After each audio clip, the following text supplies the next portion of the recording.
నిజంగా కొన్ని వార్తలు చెప్పాలన్నా, చదవాలన్నా చాలా చెండాలంగా అనిపిస్తుంది.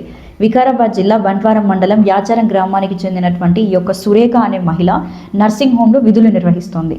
ఇన్స్టాగ్రామ్లో 2 ఇయర్స్గా ఒక అబ్బాయితో పరిచయం పెంచుకుంది. ఆ పరిచయం కాస్త ప్రేమగా మారింది.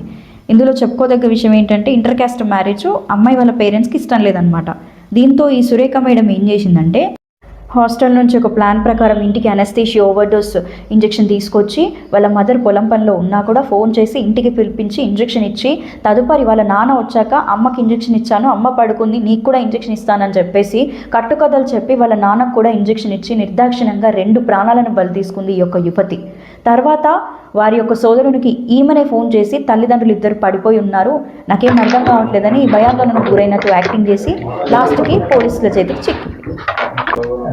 ఆమె తల్లిదండ్రుల యొక్క ఆమె యొక్క పనిచేసే హాస్పిటల్ నుంచి తీసుకొచ్చిన మత్తు ఇంజక్షన్లు ఇవ్వడం వల్ల ఇచ్చి చంపినానని చెప్పి మన నేరం ఒప్పుకోవడం జరిగింది. ఇటు నేరానికి గల కారణాలు ఏందని లోతుగా విరాచరించగా ఈ అమ్మాయి వేరే అబ్బాయితోటి ప్రేమ వివాహంలో ఉండగా ఇది తల్లిదండ్రులకు చెప్తే కులాంతర వివాహానికి తల్లిదండ్రులు ఒప్పుకోకపోగా 2-3 సార్లు చెప్పినా కానీ వినకుంటుండారు. తల్లిదండ్రులు ఇల్లున్నన్ని రోజులు మా తల్లిదండ్రులు ఉన్నన్నాళ్ళు నేను ప్రేమించిన దీని మీద లోతుగా విచారణ చేయడానికి ప్రేమ పెళ్లికి తల్లిదండ్రులు నిరాకరించారు. నేను ఎట్లాగైనా పెళ్లి చేసుకోవాలి, అతను లేకపోతే నేను ఉండలేను అని చెప్పేసి